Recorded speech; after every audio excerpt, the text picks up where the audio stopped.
যখন ইচ্ছা মন চায় রিলেশন করবে, তারপর বেচারা ছেলেটাকে স্ট্যাবলিশ হওয়ার সুযোগটাও দিবে না। বিয়ের প্রেশার মাথার উপর চলাই দিবে, শর্ত দিয়ে দিবে বিয়ে করতে হবে, তাহলে ভুলে যেতে হবে। একটা বার বেচারা ছেলেটার হাতটা ধরে ভরসা দিতে পারলাম না, বলতে পারলাম না যে তুমি চিন্তা করো না, আমি তোমার পাশে সারা জীবন থাকবো, তোমার ভরসা হয়ে আমি থাকবো, তুমি পারবা, তুমি চেষ্টা করো।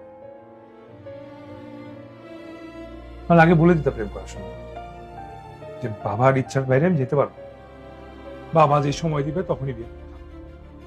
তোমরা মেয়েরা কি বুঝবা ছেলেটা পছন্দ? কয়টা মেয়ে পাগল হয়েছে প্রেমের জন্য, কয়টা মেয়ে মারা গেছে প্রেমের জন্য। তোমরা মেয়েরা ছেড়ে যে সবকিছু ভুলে গিয়ে ঠিকই সুখী হবে, ছেলেরা এত সহজে ভুলতে পারে।